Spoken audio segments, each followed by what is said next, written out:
समस्त मात्र शक्तियों भाई बंधुओं सादर जय श्री कृष्ण। माघ मास कृष्ण पक्ष की षटतिला एकादशी का व्रत श्रद्धा पूर्वक विधि पूर्वक करने से और इसकी पुण्यदायिनी व्रत कथा श्रवण करने से सभी पापों का नाश होता है, सभी मनोकामनाएं पूर्ण होती है। श्री हरि की कृपा से अंत में मोक्ष फल की प्राप्ति होती है। तो मित्रों, आज आपको हम बताएंगे षटतिला एकादशी का महत्व, पूजा विधि, शुभ मुहूर्त और इसकी पावन व्रत कथा भी आपको हम सुनाएंगे। तो श्रद्धा पूर्वक इस वीडियो को आप पूरा अवश्य देखें, आपको तभी इसका संपूर्ण फल आपको मिलेगा। मित्रों, आप सभी का बहुत बहुत स्वागत है आपके अपने ही चैनल एस्ट्रो गुरुजी में। यदि आपने अभी तक हमारे चैनल को सब्सक्राइब यदि नहीं किया हो तो अभी सब्सक्राइब कर लें और बेल आइकन को अवश्य दबाएं, जिससे हमारे अगले आने वाले नए वीडियो की नोटिफिकेशन सबसे पहले आपके पास पहुंचे। आप नित्य नई नई ज्ञानवर्धक जानकारियां व नित्य का राशिफल हमारे चैनल से प्राप्त करते रहें। तो माघ मास के महीने की कृष्ण पक्ष की जो एकादशी तिथि है उसे षटतिला एकादशी के नाम से जाना जाता है। इस एकादशी में भगवान विष्णु जी की पूजा के अलावा तिल का 6 प्रकार से प्रयोग किया जाता है, जिससे अनंत गुणा फलों की प्राप्ति होती है। धार्मिक मान्यताओं के अनुसार इस व्रत को रखने से व्यक्ति को कन्यादान और हजारों सालों की तपस्या और स्वर्ण दान के समान पुण्य फलों की प्राप्ति हो जाती है। तो आइए अब हम जानते हैं षटतिला एकादशी का व्रत कब रखा जाएगा, इसका शुभ मुहूर्त क्या है और पारण का समय क्या है।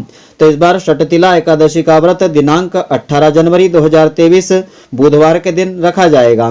तो इस व्रत के नियम और मुहूर्त इस प्रकार से है। षटतिला एकादशी तिथि प्रारंभ होगी 17 जनवरी 2023 मंगलवार को शाम के 6:20 पर आरंभ होगी। षटतिला एकादशी तिथि की समाप्ति होगी 18 जनवरी 2023 को शाम के 4:18 पर समाप्त होगी। उदयात तिथि के अनुसार 18 जनवरी 2023 को यह व्रत रखा जाएगा। व्रत पारण का समय रहेगा 19 जनवरी 2023 को प्रातःकाल 7:02 से आरंभ होकर के प्रातःकाल 9:09 का जो समय रहेगा, इस समय अवधि में आपको इस व्रत का पारण करना चाहिए। तो षटतिला एकादशी की पूजा विधि इस प्रकार से है। इस दिन व्रत करने वालों को प्रातःकाल सूर्योदय से पहले उठना चाहिए, साफ स्वच्छ वस्त्र धारण करना चाहिए। इसके बाद पूजा स्थल को साफ करना चाहिए। अब भगवान विष्णु जी और भगवान श्री कृष्ण जी की मूर्ति या प्रतिमा या उनके चित्र को आपको विराजित करना चाहिए और विधि विधान से उनकी पूजा अर्चना आपको करना चाहिए। पूजा के दौरान भगवान श्री कृष्ण जी के भजन और विष्णु सहस्त्र नाम का पाठ करना चाहिए अथवा आपको श्रवण करना चाहिए। इस दिन प्रसाद, तुलसी दल और फल, नारियल, अगरबत्ती, फूल देवताओं को अर्पित करना चाहिए और अगली सुबह यानी द्वादशी के दिन पूजा के बाद भोजन का सेवन करने के बाद षटतिला एकादशी के व्रत का पारण आपको करना चाहिए। तो षटतिला एकादशी व्रत के खास नियम इस प्रकार से है। इन नियमों का पालन करने से इस व्रत का पूरा फल मिलता है। एकादशी व्रत के नियम दशमी की रात्रि से आरंभ हो जाते हैं, जिनका पालन द्वादशी तिथि के दिन व्रत पारण के समय तक करना चाहिए। दशमी की शाम को सूर्यास्त से पहले बिना प्याज, लहसुन और साधारण भोजन आपको ग्रहण करना चाहिए। रात्रि में भगवान का मनन करते हुए सोना चाहिए। अगर जमीन पर बिस्तर लगा करके सो सके तो बहुत ही उत्तम रहेगा। और प्रातःकाल उठने के पश्चात स्नान आदि से निवृत्त होने के बाद भगवान के समक्ष इस एकादशी के व्रत का संकल्प आपको लेना चाहिए। विधि विधान से भगवान विष्णु जी की पूजा करें। पूजा के दौरान षटतिला एकादशी व्रत की कथा पढ़ें अथवा सुनें, तभी इस व्रत का पूरा फल प्राप्त होता है। यदि संभव हो तो इस दिन दिन भर निराहार रहें और शाम के समय फलाहार करें, एक समय फलाहार करें। इस दिन ब्रह्मचर्य का पालन अवश्य करें और किसी के बारे में गलत विचारधारा मन में बिल्कुल नहीं लाएं, नहीं किसी की चुगली करें। हर वक्त प्रभु के नाम का ही जाप करें। दूसरे दिन द्वादशी तिथि पर स्नान आदि करने के बाद भगवान का पुनः पूजन करें और किसी भी योग्य ब्राह्मण को भोजन करावें। दान दक्षिणा वस्त्र आदि दान में देवें। अपनी शक्ति सामर्थ्य के अनुसार दान देवें। इसके बाद अपने इस व्रत का पारण करें। तो षटतिला एकादशी के दिन तिल का 6 प्रकार से प्रयोग इस प्रकार से किया जाता है। इस दिन तिल मिश्रित जल से स्नान करना चाहिए, यानी कि अपने नहाने के जल में थोड़े से तिल और गंगा जल मिलाकर के तीर्थ देवताओं का आवाहन करके स्मरण करके उस जल से आपको स्नान करना चाहिए। इससे समस्त पापों से मुक्ति मिलती है, रोगों से मुक्ति मिल जाती है। इस दिन तिल का उबटन शरीर पर लगाना चाहिए और भगवान को भी तिल अर्पित करना चाहिए। तिल से बनी हुई वस्तुओं का भोग अर्पित करना चाहिए और इस दिन तिल मिश्रित जल का ही सेवन आपको करना चाहिए। फलाहार के समय मिष्ठान्न के रूप में तिल को आपको ग्रहण करना चाहिए और व्रत वाले दिन तिल से हवन करें या तिल का दान करें। इस दिन तिल का दान करने से अनंत गुणा फलों की प्राप्ति होती है। षटतिला एकादशी के दिन वैसे जो लोग व्रत नहीं कर रहे हैं वे लोग भी तिल का 6 प्रकार से प्रयोग करके इस दिन महापुण्य फलों को प्राप्त कर सकते हैं। तो षटतिला एकादशी के दिन भगवान के इन नाम मंत्रों का जाप आपको करना चाहिए। इनका अनंत गुणा फल आपको मिलेगा।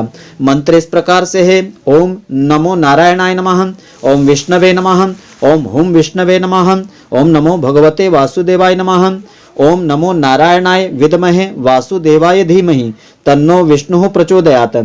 इन मंत्रों में से किसी भी एक मंत्र का 108 बार जाप आपको करना चाहिए अथवा इन सभी मंत्रों का उच्चारण आप कर सके तो बहुत ही अच्छा रहेगा। इससे भगवान विष्णु जी की विशेष कृपा आपको मिलेगी। और इस दिन पूजा अर्चना करने के पश्चात षटतिला एकादशी की यह पावन व्रत कथा आपको अवश्य श्रवण करना चाहिए। इस कथा को श्रवण करने से ही इस व्रत का पूरा फल आपको मिलेगा। तो कथा इस प्रकार से है। भगवान श्री कृष्ण जी कहते हैं कि हे नृपश्रेष्ठ, माघ मास के कृष्ण पक्ष की जो एकादशी तिथि आती है वह षटतिला के नाम से जगत में प्रसिद्ध है, जो समस्त पापों का नाश करती है। तो अब तुम षटतिला एकादशी की पापहरिणी कथा को श्रद्धा पूर्वक श्रवण करो, जिसका वर्णन श्रेष्ठ पुलस्त ऋषि ने दालभ्य ऋषि से किया था। दालभ्य ऋषि ने पूछा कि हे ब्रह्मन, ब्रह्मलोक में जन्मे मनुष्य प्रायः अनेक प्रकार के पाप कर्म करते रहते हैं।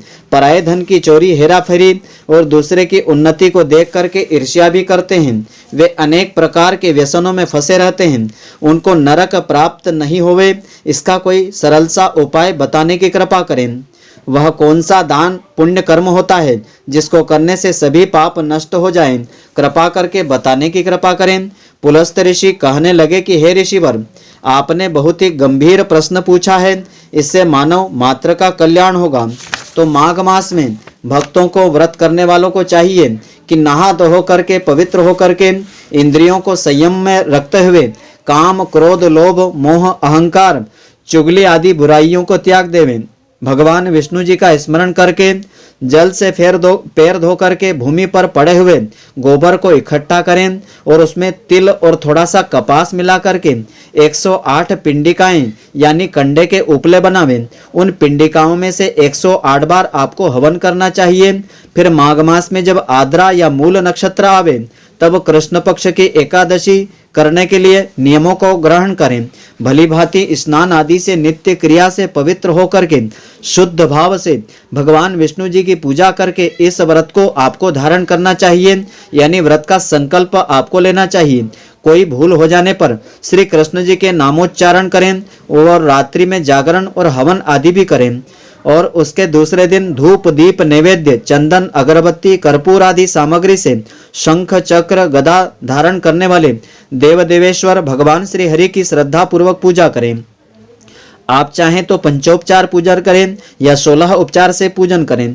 श्री कृष्ण नाम का उच्चारण करते हुए कुम्हड़े के नारियल अथवा बिजोरे के फल से भगवान का विधि पूर्वक पूजन करके उनको अर्घ्य देवें और खिचड़ी का भोग अर्पित करें। उसमें तुलसी दल अवश्य चढ़ावें। अन्य सब सामग्रियों के अभाव में 100 सुपारियों के द्वारा भी पूजन और अर्घ्य दिए जा सकते हैं। तो अर्घ्य के मंत्र का भावार्थ इस प्रकार से होता है कि हे सच्चिदानंद स्वरूप श्री कृष्ण भगवान, आप बड़े ही दयालु हैं। हम आश्रयहीन जीवों के आप आश्रयदाता बने। हम संसार सागर में डूब रहे हैं। आप हम पर प्रसन्न होकर के उपकार कीजिए। आप हम पर होकर के प्रसन्न होकर के हमें वरदान दीजिए। हे कमल नयन, आपको बारंबार प्रणाम करते हैं। हे जगतपते, आप लक्ष्मी जी के साथ मेरे द्वारा दिए गए इस अर्घ्य को श्रद्धा पूर्वक स्वीकार कर लेवें। इसके बाद ब्राह्मणों की पूजा करें और उसे जल का घड़ा, कुंभ का दान करें और साथ ही छाता, जूता और वस्त्र आदि भी दान में देवें। दान करते समय ऐसा कहें कि इस दान से भगवान श्री कृष्ण मुझ पर प्रसन्न हो जावें। अपनी शक्ति सामर्थ्य के अनुसार श्रेष्ठ ब्राह्मण को काली गऊ का दान और तिल से भरा हुआ पात्र भी दान करें। उन तिलों के बोने पर उनसे जितनी भी शाखाएं पैदा हो सकती है उतने ही 1000 वर्षों तक वह स्वर्ग लोक में वास करता है। जो व्यक्ति इस दिन ब्राह्मण को तिल का दान करता है वह हजारों वर्ष तक स्वर्ग लोक में वास करता है। तो तिल के 6 प्रयोग और तिल का दान इस प्रकार से धर्म ग्रंथों में बताया है।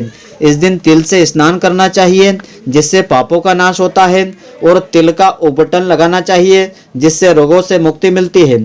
तिल से हवन करना चाहिए जिससे पुण्यों का संचय होता है, और तिल मिला हुआ जल पीना चाहिए जिससे मनोकामनाएं पूर्ण होती है। इस दिन तिल का दान करना चाहिए, और 6 तिलों को भोजन में आपको काम में लेना चाहिए। इस प्रकार 6 कामों में तिल का प्रयोग करने से यह एकादशी षटतिला एकादशी कहलाती है।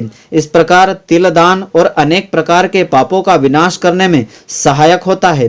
तो ऐसा कह करके पुलस्त्य ऋषि बोले कि अब मैं षटतिला एकादशी की कथा सुनाता हूँ कि एक समय ऐसा ही प्रश्न नारद जी ने भगवान विष्णु जी से किया था। भगवान ने षटतिला एकादशी का जो महात्म नारद जी को बताया था वह मैं अब तुमसे कहता हूँ, तुम श्रद्धा पूर्वक श्रवण करो। कि प्राचीन काल में मृत्युलोक में एक ब्राह्मणी रहती थी। वह सदैव व्रत उपवास किया करती थी। उससे उसका शरीर अत्यंत दुर्बल हो गया था। यद्यपि वह धर्म प्रवृत्ति वाली स्त्री थी, तथापि उसने कभी देवताओं या ब्राह्मणों के निमित्त अन्न या धन का दान नहीं किया था। यह जान करके प्रभु के मन में विचार आया कि ब्राह्मणी ने व्रत आदि से अपना शरीर तो शुद्ध कर लिया और इसे विष्णु लोक भी मिल जाएगा, परंतु इससे अन्नदान नहीं हुआ है। अन्नदान के बिना प्राणी की तृप्ति होना कठिन होती है, उसको तृप्ति नहीं मिल पाएगी। ऐसा विचार करके उसके उद्धार के लिए भगवान स्वयं एक भिखारी बन करके मृत्यु लोक में उस ब्राह्मणी के पास गए और उससे भिक्षा मांगी। वह ब्राह्मणी बोली कि महाराज आप यहाँ किस लिए आए हैं? भगवान बोले कि मुझे भिक्षा चाहिए। इस पर उसने एक मुट्ठी ढेला या मिट्टी का ढेला भिक्षा पात्र में डाल दिया। वही लेकर के भगवान स्वर्गलोक में लौट आए। कुछ समय के पश्चात इस ब्राह्मणी ने शरीर त्याग दिया, स्वर्ग में आ गई। मिट्टी का दान करने से ब्राह्मणी को स्वर्गलोक में सुंदर महल मिल गया, परंतु उसका घर अन्न आदि सामग्रियों से शून्य था। वह ब्राह्मणी घबरा करके भगवान विष्णु जी के पास आई और कहने लगी कि भगवान, मैंने अनेकों व्रत आदि से आपकी पूजा अर्चना की है, परंतु फिर भी मेरे घर में अन्न आदि कुछ भी नहीं है, इसका क्या कारण है? तब भगवान ने कहा कि तुम अपने घर को जाओ, वहां देवताओं की स्त्रियां तुम्हें देखने के लिए आएगी।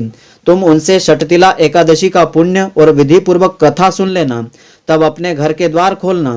भगवान के वचन सुन करके वह अपने घर में गई। जब देवताओं की स्त्री आई और द्वार खोलने के लिए कहा तो ब्राह्मणी बोली कि यदि आप मुझे देखने के लिए आई हैं तो पहले षटतिला एकादशी का महात्म कहिए, तब मैं द्वार खोलूंगी। उनमें से एक देव स्त्री बोली कि सुनो, मैं कहती हूँ। उसने षटतिला एकादशी का महात्म सुनाया। इस प्रकार ब्राह्मणी ने षटतिला एकादशी का महात्म श्रद्धा पूर्वक श्रवण किया। तब उसने द्वार खोला। देवांगनाओं ने उसको देखा कि न तो वह गांधर्वी है न ही कोई आसुरी है, वरन वह मानुषी है। इसके बाद उस ब्राह्मणी ने देवताओं की स्त्रियों के कहने पर षटतिला एकादशी का व्रत श्रद्धा पूर्वक विधि पूर्वक किया था। इसी के प्रभाव से उसके घर में अन्न आदि समस्त सामग्रियां आ गई। तो हे युधिष्ठिर, जो व्यक्ति त्याग तपस्या के साथ अन्नदान के द्वारा षटतिला एकादशी का व्रत श्रद्धा पूर्वक करता है, उसकी दरिद्रता दूर होकर के उसे मोक्ष फल की प्राप्ति होती है। तो यह जो कथा है भविष्योत्तर पुराण में वर्णित की गई है। इस व्रत में फलाहार का विधान इस प्रकार से है। इस दिन मुख्य रूप से तिल पट्टी का सागार लेना चाहिए, प्रातः काल लेना चाहिए, ऐसा शास्त्रों में बताया है। तिल व खोवा से बनी सामग्री, दूध, फल आदि इस व्रत में आप ले सकते हैं। तो मित्रों, आशा करता हूं कि आपको हमारी यह ज्ञानवर्धक जानकारी पसंद आई होगी।